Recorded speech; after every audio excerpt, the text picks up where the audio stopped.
Hey everyone, welcome to the Serious Channel. Today we're heading to Budj Bim Campground, a hidden gem in Victoria, Australia, filled with history, nature, and adventure. Just a 3.5-hour road trip from Melbourne. This place is more than just a campsite. It's part of a UNESCO World Heritage-listed wonderland, home to one of the world's oldest known aquaculture systems, created by the Gunditjmara people thousands of years ago. But that's not all.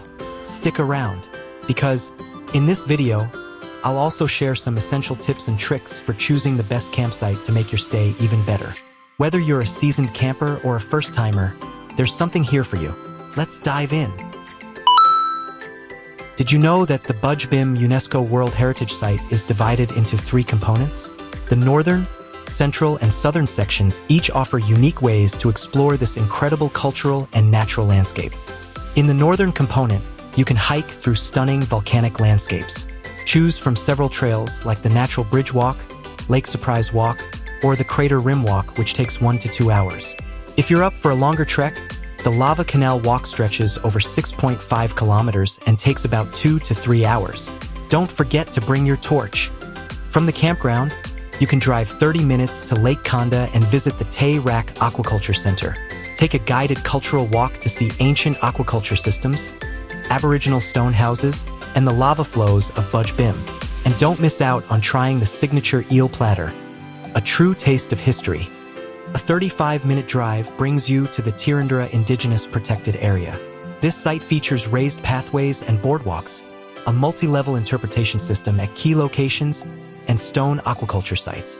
You'll also find seasonal wetlands and a variety of indigenous plants that have been used by the Gunditjmara people for thousands of years. If you want to explore the World Heritage Site in greater depth, don't miss the guided tour at Kurtnich Indigenous Protected Area.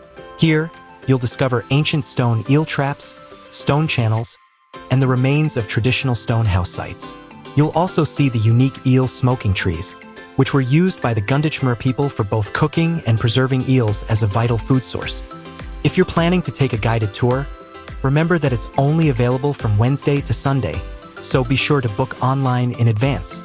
Budj Bim is home to diverse wildlife, including kangaroos grazing in open areas and koalas resting in eucalyptus trees.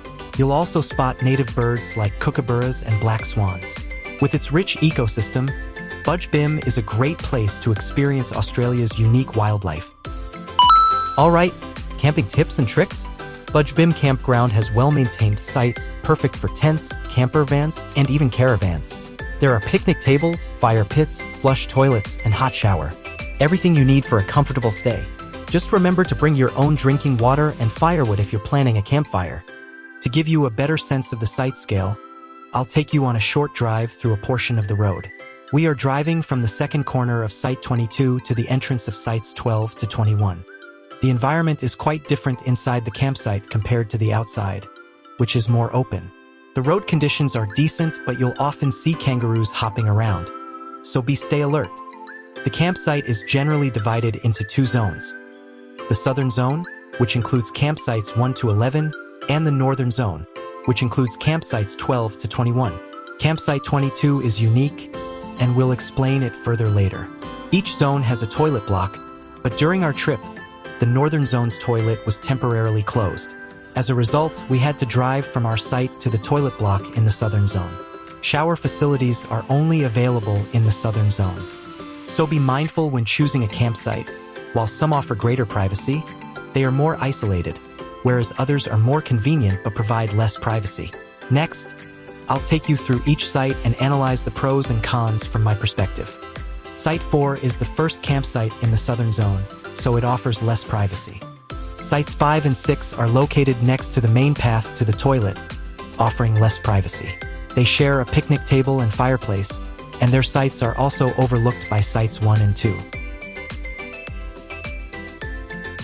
Sites 1 to 3 can only be accessed via a steep ramp, and it's uncertain whether a 2-wheel drive vehicle can make it up if the road is muddy. Additionally, please note that except for Sites 1 to 3 and 22, all campers must climb stairs or a ramp to reach the toilet block. Sites 1 to 3 are suitable for tents, with Site 1 being the closest to the toilet block. Site 1 has its own fireplace, while Sites 2 and 3 share a picnic table and fireplace.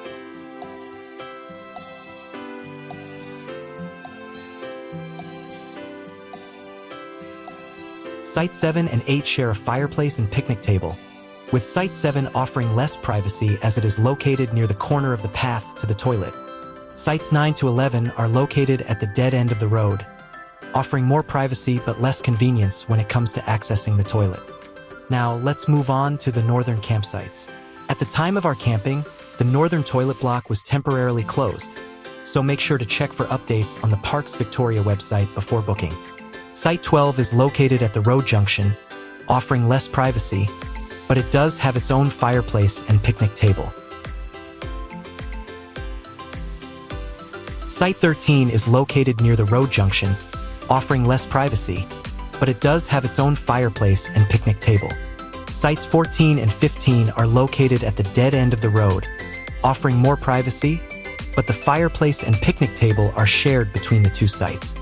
Sites 16 and 17 are located at the side of the road, offering less privacy. The fireplace and picnic table are shared between the two sites.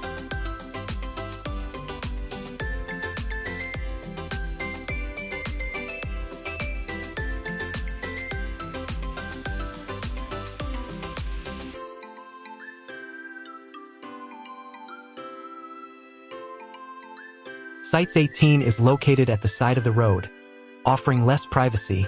There is no the fireplace and picnic table for this small site. Sites 19 is sizable and deep, offering more privacy. It has its own fireplace and picnic table.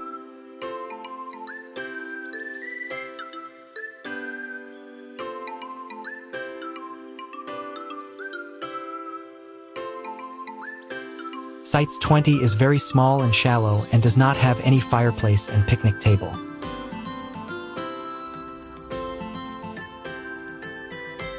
Site 21 is located at the dead end of the road, offering more privacy. It has its own fireplace and picnic table, and the site is more open with a better view. However, it is far from the toilet.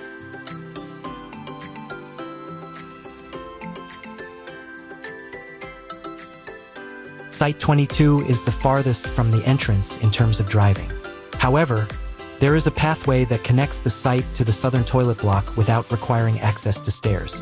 It is a very enclosed but spacious site, making it suitable for large groups. It has its own fireplace and 2 picnic tables.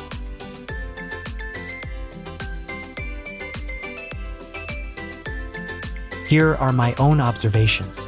Sites 4, 12, 18, and 20 are very small, with some lacking a table and fireplace. Sites 9, 10, 11, 19, 20, and 21 are far from the toilet and water point. Sites 19 and 22 are spacious and offer more privacy. Sites 1, 2, 3, and 22 are on the same level as the toilet and shower.